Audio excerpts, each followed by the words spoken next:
Start that video, please.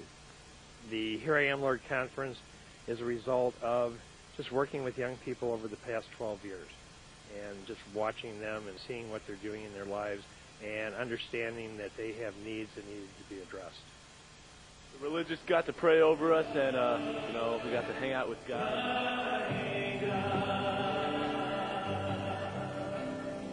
I loved adoration because I got to communicate more with God and make my relationship with Him.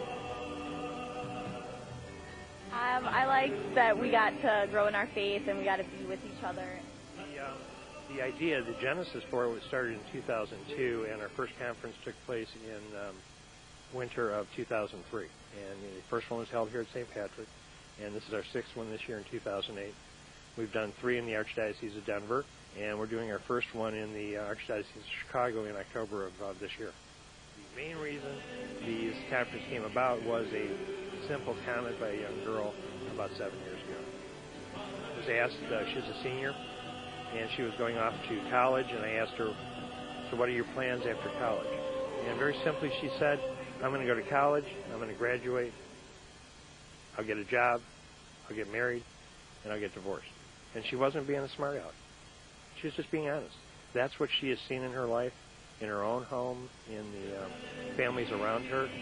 And so it got me thinking, how do we engage the kids in terms of, in the teens and the young adults, about making a change in how we view what a vocation is.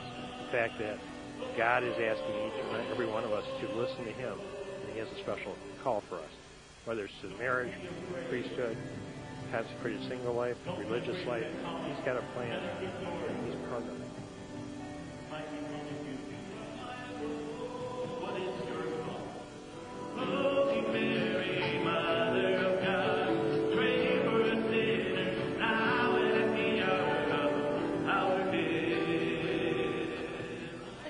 So relevant, and I especially like Sarah Bauer's talk. I was really able to connect with her and just the presence of the religious, and they just bring God. So awesome seeing everyone's personality and everyone just ready to learn about God. Was Mary called? Does she have a vocation? Big time. What was her vocation? To be a mom.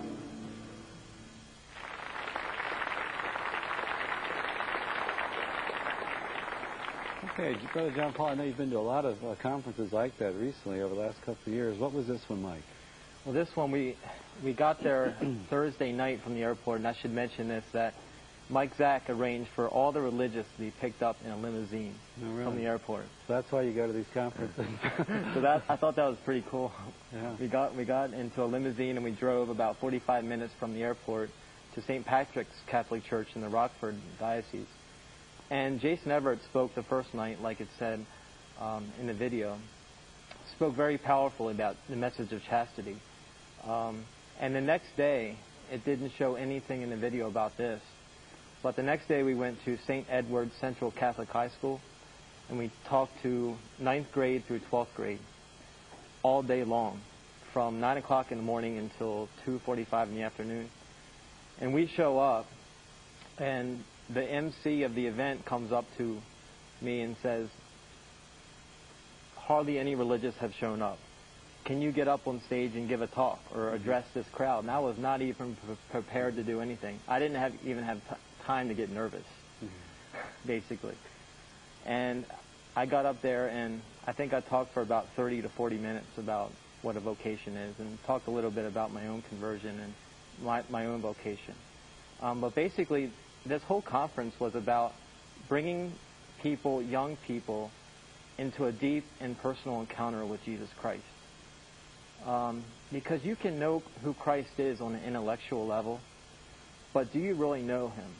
You know, you can be taught the tenets of the faith your whole life, know the commandments, know what the church teaches, and be able to spout it off, but do you really know who Jesus Christ is? That's the question. Has that intellectual knowledge seeped down into the heart? Has that knowledge brought about a change in your life? Change for the better, a change for a conversion? Are you a friend of Jesus? You know, that's the main thing. This conference, I think, brought people to that reality. that Jesus Christ is real, that he died for them. Everyone that we talked to had a powerful experience there. And some people even had doubts about going, were forced to go by their parents, and they came away with smiles on their faces. I didn't see one drowsy or sad-looking face by the end of the weekend. And I think one of the comments that the youth made was that there were 63 different religious communities there, and all the religious, they said, brought so much joy to the event. They saw how happy the religious were. So that was a really big thing, I think, of the event, to bring young people into contact with people that have given their lives to Christ, that are happy. That this life is possible. This life, to give your life completely to Christ.